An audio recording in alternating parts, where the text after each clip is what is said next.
Breaking news, Naim Sheikh সাধারণত short খেলতে পছন্দ করে। বিস্তারিত দেখুন পুরো ভিডিওতে। দর্শক, চট্টগ্রামের মাটিতে চলছে এএসপি এবং বাংলাদেশ এ দলের মধ্যকার 3 ম্যাচের টি-20 সিরিজ। প্রথম 2 ম্যাচ এরই মধ্যে শেষ হয়েছে। আজ রোববার চলছে শেষ ম্যাচও। এই ম্যাচে খেলছেন pace bowler Mushfiq Hasan. Injury থেকে ফিরে এসে বল হাতে পেয়েছেন উইকেটের দেখা। কোচ মিজানুর রহমান বাবুলের মতে মুশফিকের মতো পেস বোলার বাংলাদেশে খুব একটা দেখা যায় না। মুশফিককে নিয়ে বাবুল বলেন, মুশফিক আমাদের ভবিষ্যৎ তারকা, তার বোলিংয়ের ধার খুবই ভালো।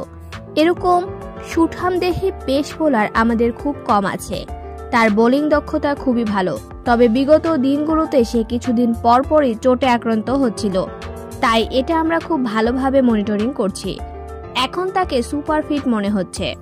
বাবুল আরো বলেন, তার অ্যাটিটিউড, তার শরীরী ভাষা চমৎকার। সে এখন দলকে যতটুকু দিচ্ছে, একটা ছেলে শতভাগ ফিট না থাকলে এরকম শরীরী ভাষা ফিল্ডিং বা বোলিং করতে পারে না।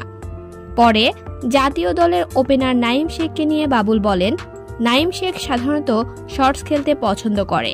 সে যে ধরনের ক্রিকেট খেলে, সে হয়তো স্লো উইকেটে এতটা ভালো করতে পারে না।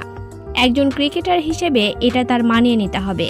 সে জাতীয় দলে খেলেছে, সে অনেক অভিজ্ঞ। ভালো ক্রিকেটার হওয়ার কারণেই খেলেছে। আন্তর্জাতিক ক্রিকেটে এগুলো মানিয়ে নিয়েই খেলতে হবে।